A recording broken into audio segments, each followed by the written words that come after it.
Hello students, today through this video I will tell you how to solve the matching questions in the IELTS test in reading module.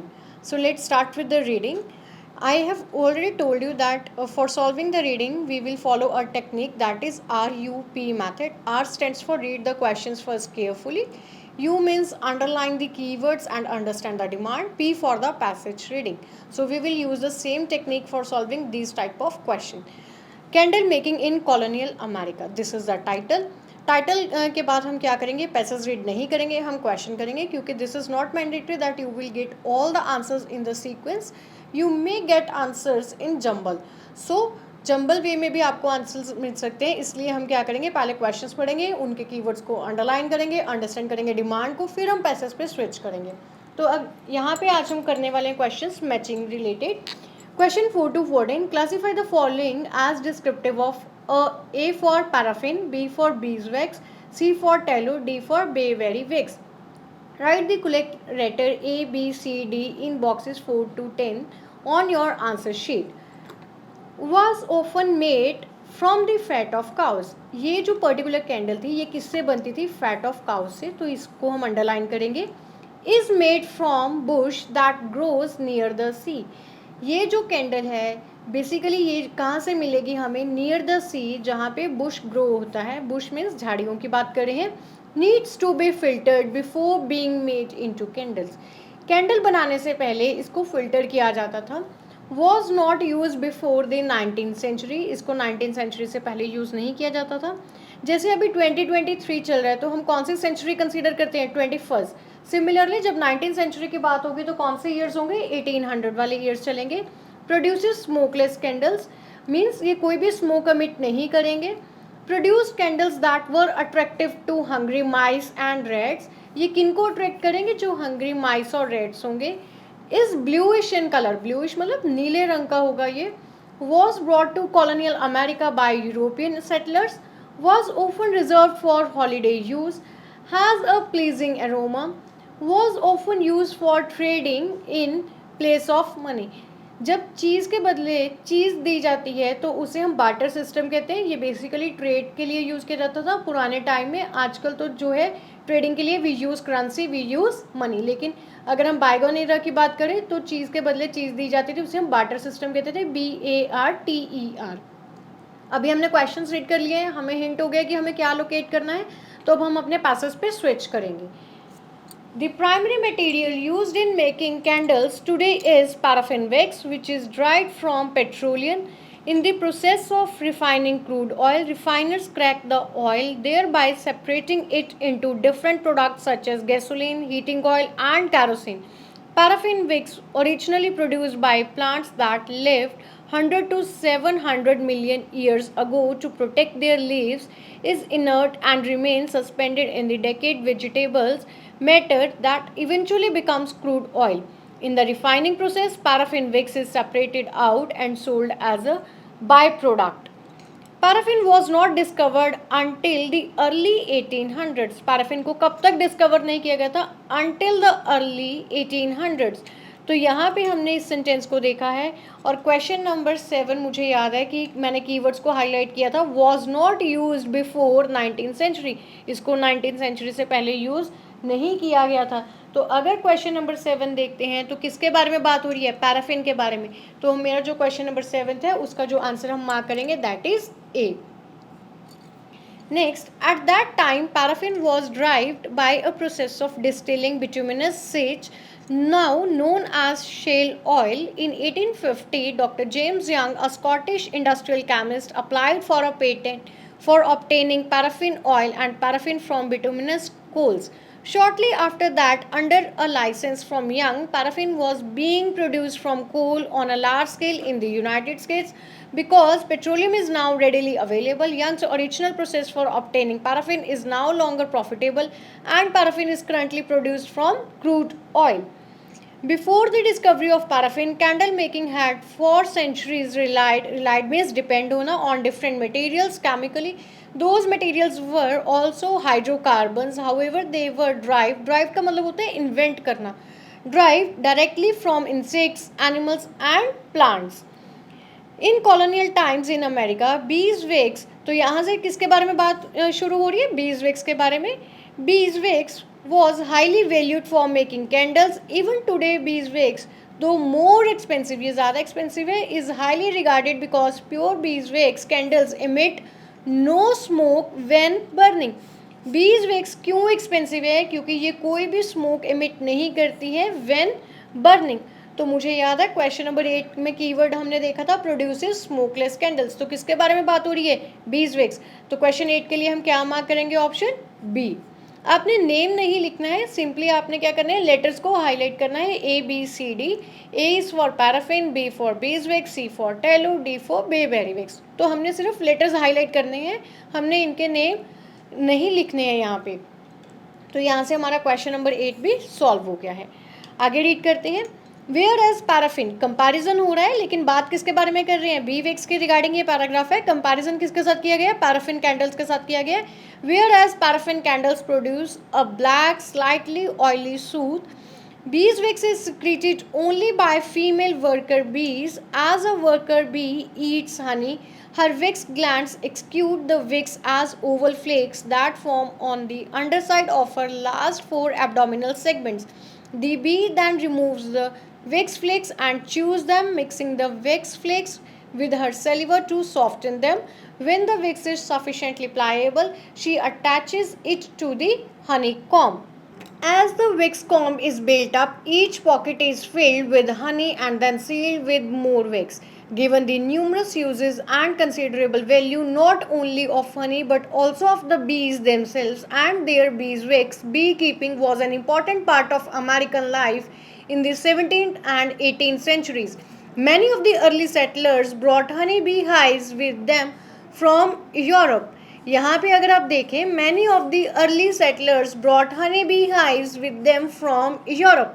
तो question number 11 में मैंने keywords को mark किया था जहाँ पे European settlers के बारे में बात हो रही थी. Was brought to colonial America by European settlers.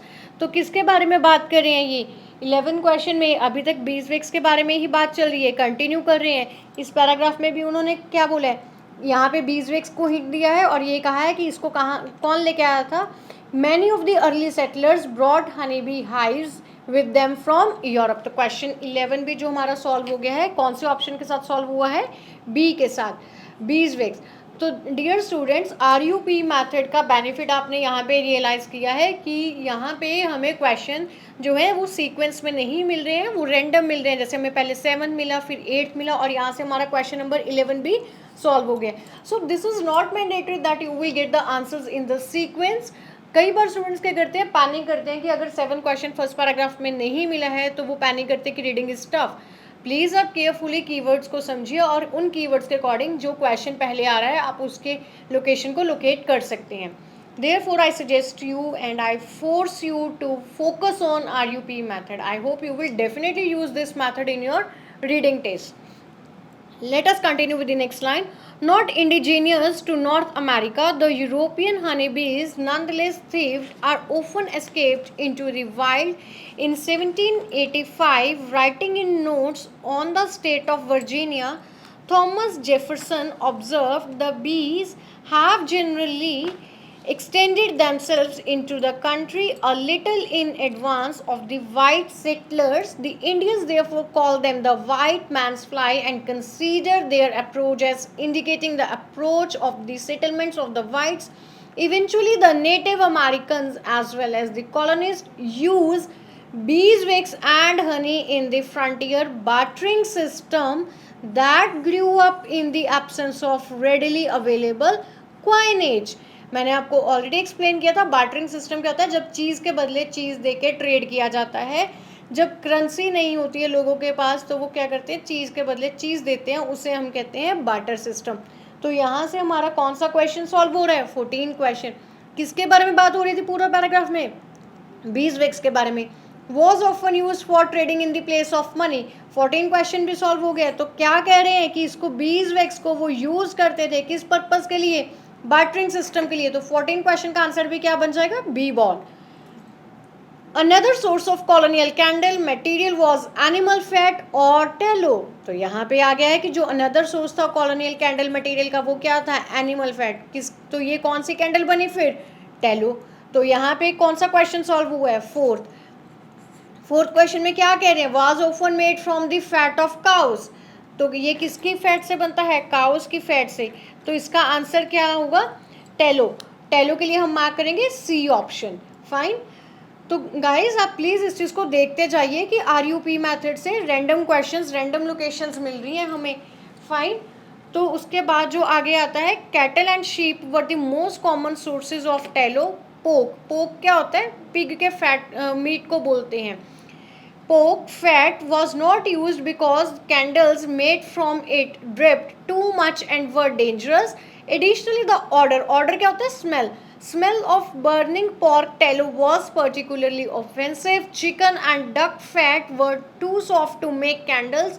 The tallow was rendered heated in the cauldron कढ़ाई को किसी बड़े बर्तन को बोलते हैं, until the fat melted and then strained numerous times to remove any gristle. Gristle क्या होता है, गांठ पड़ जाती है ना, जैसे कोई चीज़ उबालते हैं, कोई पाउडर का थिक फॉर्म जो गांठ बन जाती है उस चीज़ को कहते हैं ग्रिस्टल्स. तो यहाँ पे कैंडल बनाते टाइम उसको हीट किया जाता था कार्डन में, उसको छाना जाता था कई बार ताकि वो रिमूव कर सके उसके किस चीज़ को, ग्रिस्टल्स को, मीट फाइबर्स को, मैनी इम्प्योरिटीज़ को एज पॉसिबल, कि जितनी ज़्यादा इम्प्योरिटीज़ हैं उसमें उन सबको वो रिमूव कर दे जितना ज़्यादा पॉसिबल हो सकता है.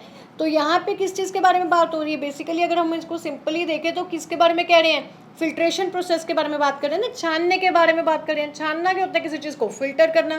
क्वेश्चन नंबर 6 आप देखेंगे, needs to be filtered before being made into candles. इस कैंडल बनाने से पहले इसको क्या किया जाता था, फिल्टर किया जाता था. तो 6 का जो आंसर आएगा आपका वो क्या बनेगा, दैट इज सी. क्यों, क्योंकि किसके बारे में बात कर रहे हैं, अगेन टैलो के बारे में ही बात हो रही है. तो 6 के लिए भी हम क्या मार्क करेंगे, सी. कंटिन्यू करते हैं नेक्स्ट लाइन से, straining reduce but did not entirely eliminate the extent to which the candle smoke and emitted a nauseous odor. Tallow candle needed to be stored in tightly closed containers. जो tallow candles थी, needed to be stored in tightly close containers usually made up of tin और wood to keep out rodents and other animals that might eat them. तो इसका मतलब कौन से question के बारे में बात की गई है, 9 क्वेश्चन, क्योंकि वहाँ पे पैराफ्रेज किया गया है ये कह के कि ये जो कैंडल्स हैं वो किस चीज़ को अट्रैक्ट करती हैं, हंग्री माइस और रैट को अट्रैक्ट करती हैं. तो यहाँ पे वो कह रहे हैं कि इसको एयर टाइट कंटेनर में बंद करके रखने की ज़रूरत है, सो दैट कि इसको हम किससे स्टे अवे करके रख सके, कीप आउट कर सके, किससे, एनिमल से. तो यहाँ पे पैराफ्रेज किया हुआ है. तो यहाँ से क्वेश्चन नंबर 9 सॉल्व हो रहा है. 9 के लिए भी हम क्या ऑप्शन मार्क करेंगे, सी, क्योंकि ये भी टेलो के बारे में ही बात हो रही है यहाँ पे भी. कंटिन्यू करते हैं नेक्स्ट पैराग्राफ के साथ.